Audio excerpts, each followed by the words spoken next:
The Word of God is alive and powerful, sharper than any two-edged sword, piercing even to the dividing asunder of the soul and spirit, and of the joints and the marrow, and is a critic of the thoughts and intents of the heart. All Scripture is God-breathed and is profitable for doctrine, for reproof, for correction, for instruction in righteousness, that the man of God might be mature, thoroughly equipped unto all good works.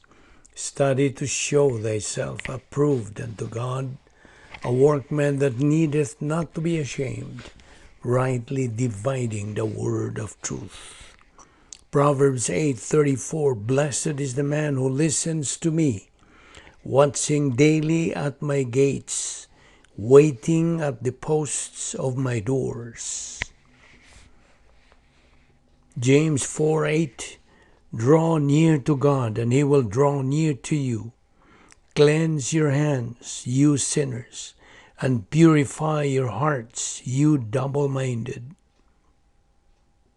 Romans 13:14, But put on the Lord Jesus Christ, and make no provision for the flesh to fulfill its lusts. Hebrews 13:5-6 and verse 8, Let your conduct be without covetousness. Be content with such things as you have. For he himself has said, I will never leave you, nor forsake you. So we may boldly say, The Lord is my helper. I will not fear. What can man do to me? Jesus Christ is the same yesterday, today, and forever. Following our customary procedure, the next few moments are devoted to silent prayer in order that we might be properly and academically prepared to concentrate on the teaching of the Word of God. Therefore, let us pray.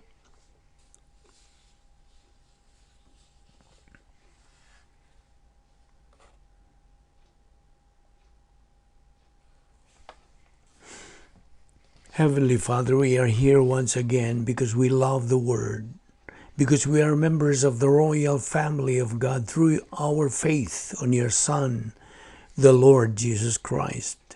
Because from eternity past, our life has had meaning and purpose, and with definition. Because you commanded us to take in your word daily, just as we assimilate physical food daily. So we recognize, Father, that this is our briefing, our means of growth, the means of glorifying the Lord Jesus Christ. We now pray that you give us the necessary concentration and focus to the things you are going to teach us today. All this we ask in Christ's name. Amen. Welcome everyone to our Bible study, and to especially our subscribers and our friends and our fellow believers. This is our continuation of what we left in our discussion yesterday. The title of our topic is God's Plan. Okay? This is where we stopped yesterday. You know what? The big problem on this thing is this. So many people have the notion, because of their ignorance of truth, they think that to recover their relationship to God, they can do their own way, apart from God's perfect way. They can do the following human means, like be good, do good, be religious, forsake your vices, be good and upright person, be generous, go to church every day, read your Bible, be baptized, be a member of a church, follow the golden rule, follow the 10 commandments, raise your hands, walk down the aisle, etc. Sadly, my friends, this is addressed to our friends who are unbelievers. Sadly, those things we just mentioned are never the means to recover our relationship to God, much more to get saved. And do you know why those things cannot save anybody and be reconciled to God? Do you know why? The answer is because those things can be performed, can be done by unbelievers. And listen, these people who insist to do those things that they think can get them to heaven after they die, these are the people who just do not know God. And because they don't know who and what God is, they don't know the plan of God. Now get this.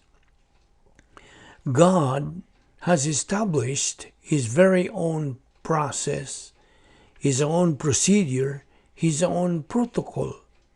And they are perfect. We human beings, we people, cannot create, cannot design, cannot make our own process, our procedure, our own protocol to get back to God. In short, to get saved, we just cannot. Whatever we do, whatever we strive to perform within human means, not a single one of them can God accept. Again, He never can accept any good works, no matter how good they may be before the world. God can never accept them. And it's sad to say that God considers human good works as filthy rags, according to Isaiah chapter 64, verse 6.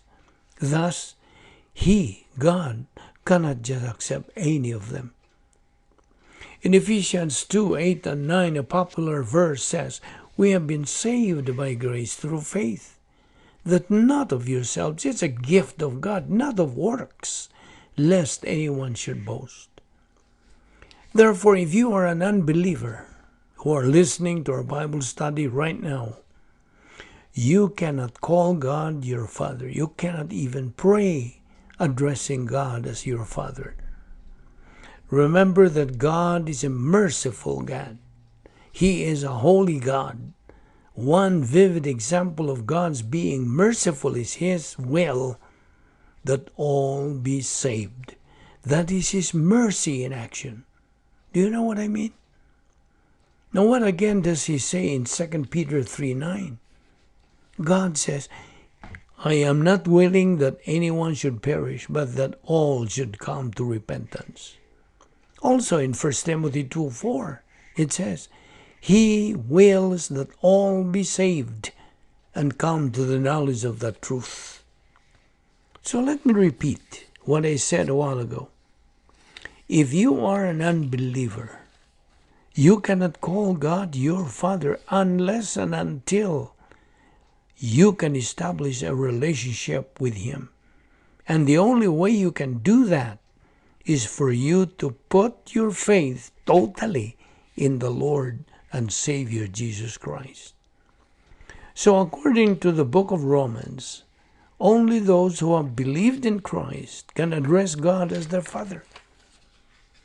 First of all, in this particular subject, God's plan, we are going to use, of course, some technical terms in order to clarify things relevant to our subject matter. Now let us warn our listeners and subscribers who some of them would complain, why do we use these terminologies or technical terms in our study? Well, we need to use these pertinent technical terms in our study every now and then because they are the ones who clarify the various principles and points of doctrine relevant to our topic being studied. So just bear with us in our discussion using some of the terms. Okay? Rest assured, we will try to be concise and be clear in its simplest way in our deliberation of this very significant subject which we all need to know about. Well, okay. We already have established the truth about the existence of God. In fact, we have taken up the 6 propositions on this subject. To review, number 1, God exists. Number 2, God reveals Himself. Number 3, God makes sense. Number 4, God has a plan. Number 5, you are the object of His plan. And number 6, you owe God a hearing. So, we learn the fact that God is a person. He is not it. He is He who claims He is. He is eternal, everlasting. He has no beginning and no end. He is concise and profound. There is absolutely no one like Him. He is the sovereign Lord, the creator of the universe. Now, first of all, let us be reminded that when we study God through His inerrant and infallible Word, like what we are doing in our ministry right now, we need the necessary concentration and focus to our study after confessing our personal sins, using, of course, all the divine provisions, particularly the grace apparatus for perception, or GAP for short, which includes the one teaching, the classroom, the place where you are, the textbook, which is the Bible, and most importantly, God the Holy Spirit, the very teacher of truth.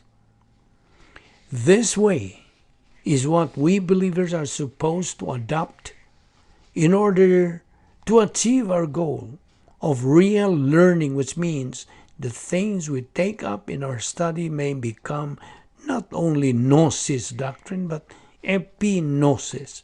Hence, they become spiritual phenomena that are usable in the application of doctrine to our spiritual life. And this is how Bible doctrine studied and learned becomes part of our cardia, in the frontal lobe of the mentality of a believer's soul. The doctrine is metabolized by God the Holy Spirit right after we believed it. It goes to the believer's soul because our soul as a believer is spiritual.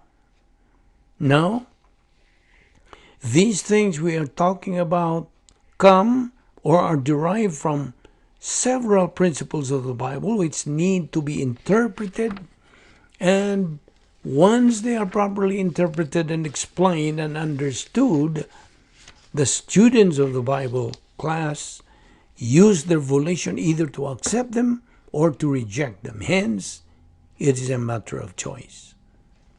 So we have studied and learned that God created, set up, established a plan.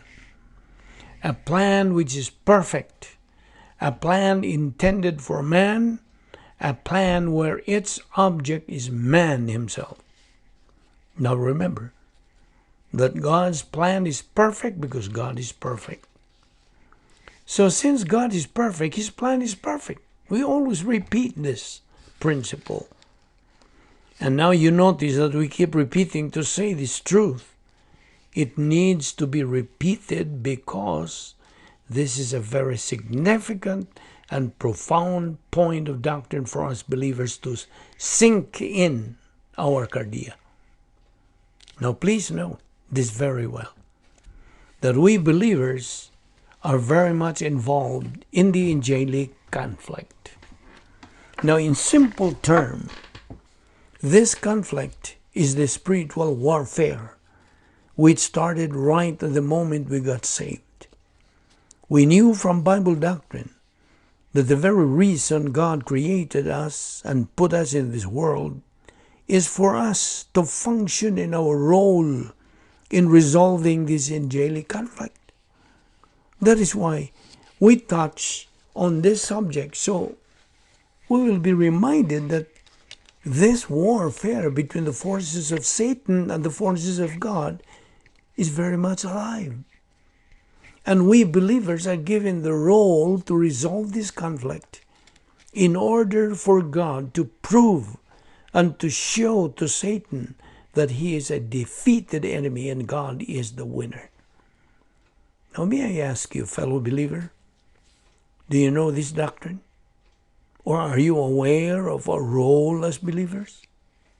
as we reverse, concentrate, or recall this particular doctrine, this conflict all started when Lucifer, Satan's original name before he became arrogant and defied God's character, he challenged God by questioning God's fairness. So, Lucifer, now turned Satan, the devil, was driven away by God from heaven because of Lucifer's pride. Pride or arrogance, then, was Satan's main transgression against God. The sin of pride, therefore, is a deadly kind of sin that God is mandating us believers to beware of. So there goes another technical words, angelic conflict. Let's be reminded of this particular doctrine. Therefore, going back to God's plan, it is very tragic to see nowadays that there are so many people who do not believe God or who do not believe in the existence of God. We will stop here right now and we will continue this tomorrow. So be sure to be with us so you can follow through our discussion on this particular subject. Let us pray. We thank you, Heavenly Father, for the grace opportunity of fellowshipping in your word today. We pray that God, the Holy Spirit, may motivate and challenge us to continue feeding our soul with your word until we reach the stage of capacity for life, which is the pleroma stage, thus become winners in this present life and in the life hereafter. We pray that what we learned in your word today may become a blessing to our life.